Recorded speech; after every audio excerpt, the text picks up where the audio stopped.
Yeah, so hello everyone, and I'm very happy and honored to have been invited here. And so I'm very happy to be here and talk a little bit about the origins of VR and also about our current research, what we are doing at the Technical University. So here we see actually one of the first concepts which was presented in the 1950s of VR, so we cannot exactly say that VR is exactly super new. And so here we see a concept where, actually an HMD, a head-mounted display concept, where the head was rather mounted to the monitor than the other way around. Fortunately, this changed a little bit over the years. So in 2012, we were pretty happy as well to receive the first bunch of the Oculus Rifts. And with these, we could freely move around, which were, I think, a little bit more comfortable than this thing here, unless I have to say I never tried. Before I come to the origins of VR, I thought I'd make a kind of small slide of what are the major components of a virtual or augmented reality system. So first of all, we have several input devices, which can be any kind of joysticks or tracking devices, optical tracking, magnetic tracking, inertial tracking, haptic feedback and haptic tracking here, as well as locomotion devices. All these stuff goes into the software system. Then we have tracking. As I said, it can be magnetic, optical, mechanical tracking, inertial units, symbolic inputs to be able to track the device which is attached to either have like a position or an orientation in space. For my application, then there is rendering and viewing. This is rather like a computer graphics topic, and most of it is already implemented in game engines like Unreal or Unity. We have interaction. Here it's major things. What you need is object selection and manipulation. Navigation is a big topic to be able to explore the virtual environment, and also feedback types, for example, haptic feedback. Distribution is also pretty cool, so that you can have like remote virtual reality systems and also collaboration amongst several users. Authoring is a topic which should be also be in your heads if you develop a VR application, and for sure a perception. And then the whole things, whatever you do in your application, goes to your output device. This can be just a standard screen, like a projection system, like a cave here. It can be also a mobile device, or for sure a head-mounted display. So coming back to the beginnings of virtual reality, as I said, it started a little bit earlier, not with the emergence of the Rift, but in the 1950s. Here we see the first concept by Morten Heilig, and it already offered stereoscopic display, stereo sound. There were fans included, and also a vibration share. He also filed a patent on the first HMD in 1960. Of a stereoscopic display, and this telesphere called device also offered stereo sound. Then one of the major milestones, if you look back in VR history, is the so-called ultimate display by Even Sutherland. It was rather, first of all, a concept describing what is needed to convincingly simulate reality. And therefore, he described an HMD, he described sounds, tactile feedback, real-time visualization, and realistic interaction. And actually, all these things are still true today. So if you want to have a compelling virtual system, you need actually all of these. You need visualization, you need sound, you need any kind of tactile feedback, and for sure, real-time visualization with low latency. Then another also known concept is the View by Scott Fisher. It also had a stereoscopic HMD, and he also introduced the data cloth concept. Then in 1992, the CAVE system was introduced, this multiple projection wall system, which I just talked before. Then also Nintendo entered the game in the 90s with a Virtual Boy. Actually, it was from the technical specs, a pretty cool device, but unfortunately, I think the community was not ready for this, though it offered true 3D graphics. And then in general, you can say in the 90s, there were these like first VR hype. Virtual reality was applied in theme parks and cinemas. And also VR concepts appeared in movies like Star Trek, the holodeck idea. And for sure Matrix, which we all know that it was the idea that we all live in a simulated environment. Yeah, unfortunately, the society, the community, the technology was also not really ready for VR because the computing power was too little, bandwidth was too little, and everything was actually way too expensive and sensitive to use. So there was kind of a depression in the early 2000s. But good thing is there were advances in research, and virtual reality was applied for actually specific application areas like training, for example, or medicine. Here we see HMDs from these days. Here is one of my favorite optical see-through HMDs, the so-called Sony Glastron. It was not longer manufactured, but it is actually the successor for the so-called Sony Morphos project, or those days the PlayStation VR project.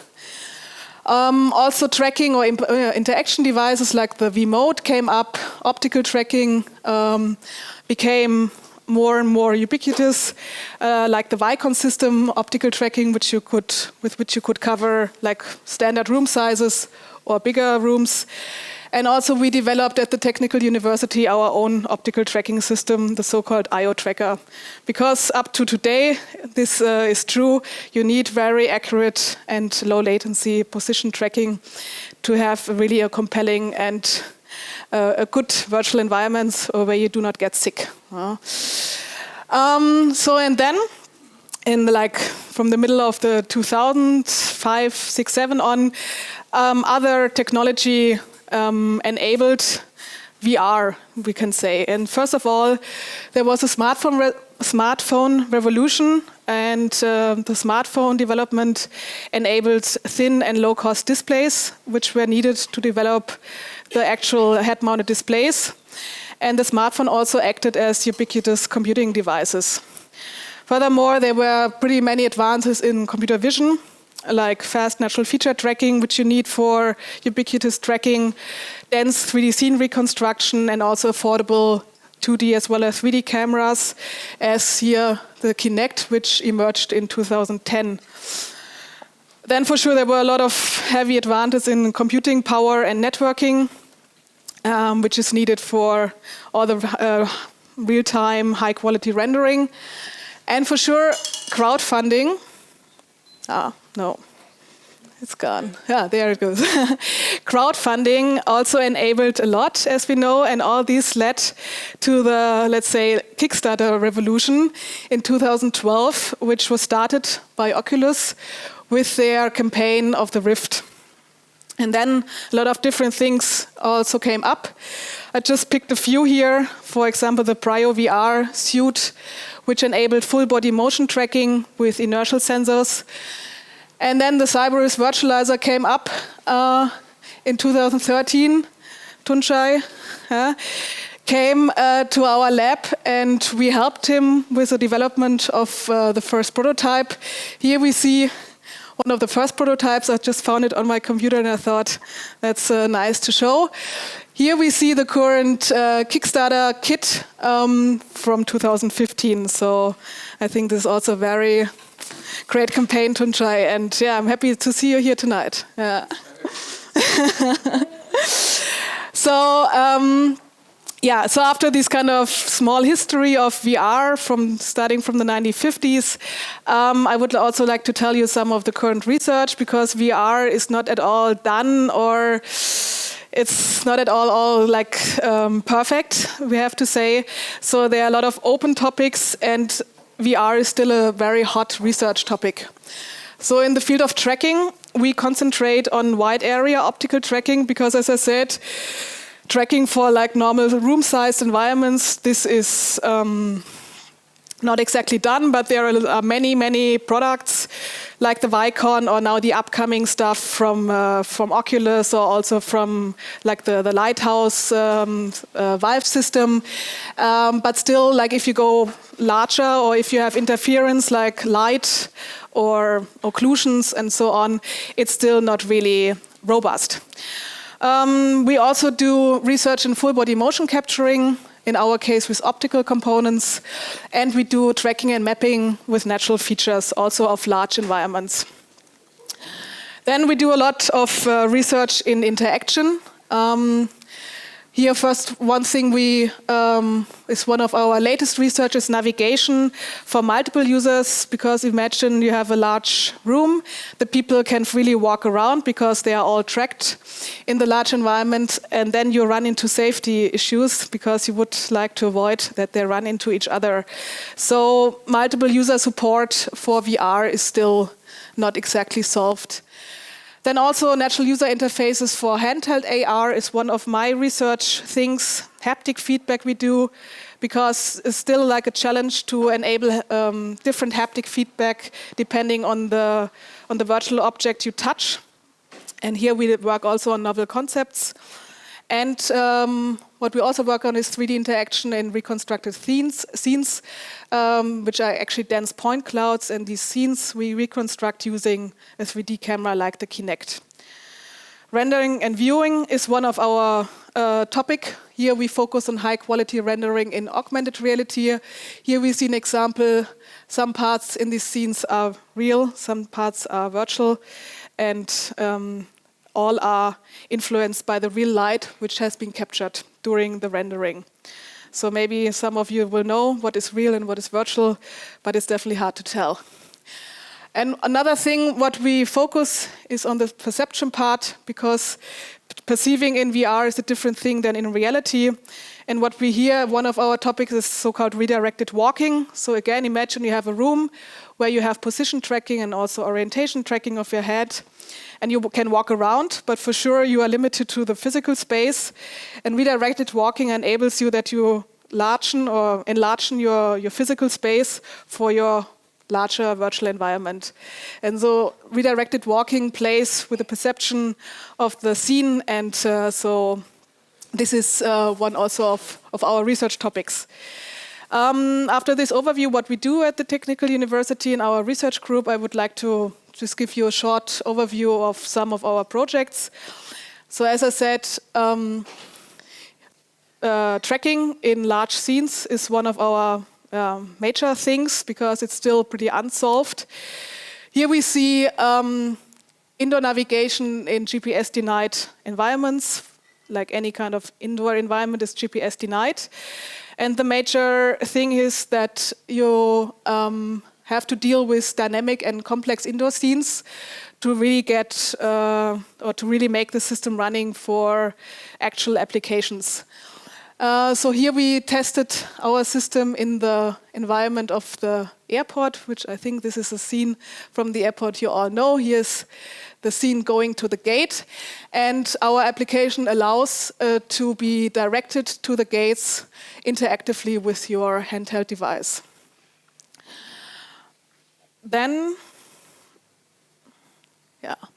I also did some research by combining optical natural feature tracking with multicopters to enable autonomous flight of these multicopters. And here we have some of these markers at the floor, and these are tracked.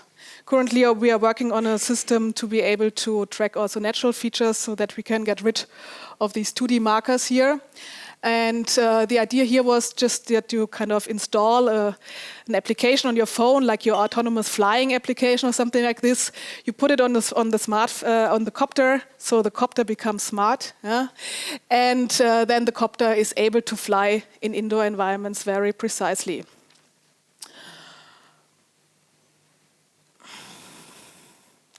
Then, like one example of our research for 3D interaction and handheld augmented reality, Here we have one of our developed interaction metaphors, meaning that you can select a 3D object by a touch input, and then by freely moving around your mobile device in space, these kind of positioning as well as orientation is mapped to the virtual object, and thereby you enable actually pretty natural or intuitive interaction, because these are metaphors which we also know from reality. And here on the right-hand side, we see an example of that interaction technique for a distributed augmented reality environment on handheld devices. So both users see the same virtual content, and now here one user is selecting an object, translating it, and the other users can see it. Other research we are doing is enabling hand tracking on mobile devices and also any kind of computers with the help of cameras, like 2D cameras or 3D cameras, to be able to form a natural user interface, because this is also at the moment pretty abstract, and we would like to interact with a virtual scene as we know it from reality, or even better with metaphors which go beyond our real abilities. So with this setup here on the left-hand side, in future we could enable, for example, mobile hand rehabilitation. And rehabilitation is also one of our application aspects we performing for many years. So here we had a cooperation with Otto Bock. It's a VR training for upper limb prosthesis patients. And the idea was here that you offer an immersive VR system. The patient has kind of a myosensor, like a sensor which tracks the contractions of the muscle on his hand. We see here an example of our test person, or actually Andre, who developed the major part of the system. And then by muscle contraction, you enable the grasping of your virtual prosthesis. And the idea was that before you actually get your real prosthesis, that you can train your prosthesis in the virtual environment. And here we see how he's grasping virtual objects. So only the arm is tracked with the muscle sensor on his hand. The application also allowed to be able to train the grasp force, because for sure, if you then with your real prosthesis grasp a real object, you should be able to precisely control the grasp force of your prosthesis so that the clasp does not break. So this was one of our examples of rehabilitation we did in a virtual environment. Another application we recently did is the so-called virtual jump simulator. Also, my colleague Horst is here tonight, who is actually the main,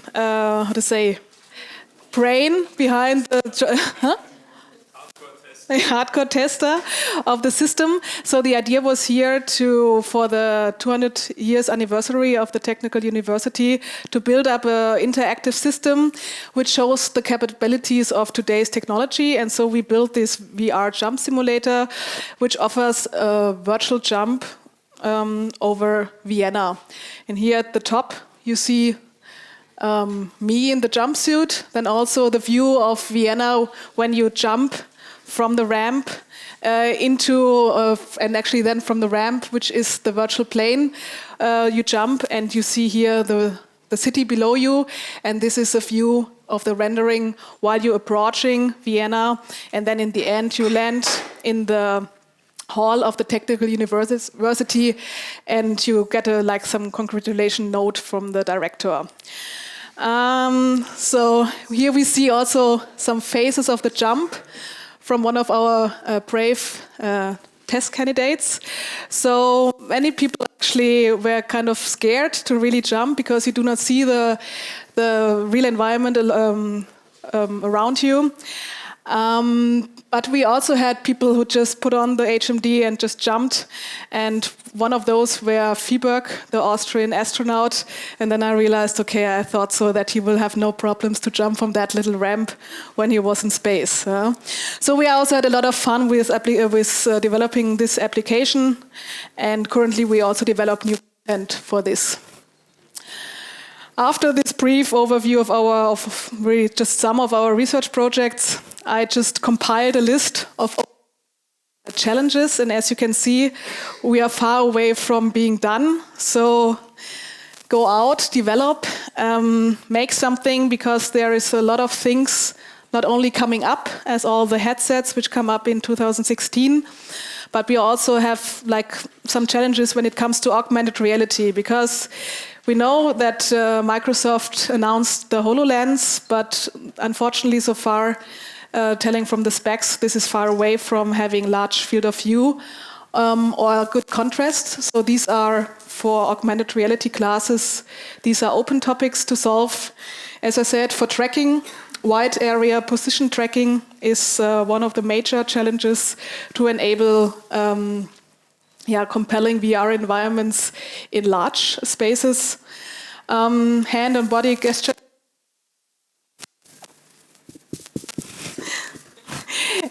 is also an open topic, especially when you think of devices which are ubiquitous, so meaning that you can use them everywhere without setting up like a lot of hardware, and also robust. Interaction, haptic feedback is one of the major things. So maybe some of you, or maybe us, design something smarter than this. So this was a really cool concept those days. Navigation in multi-user VR is one of the open topics, as I said.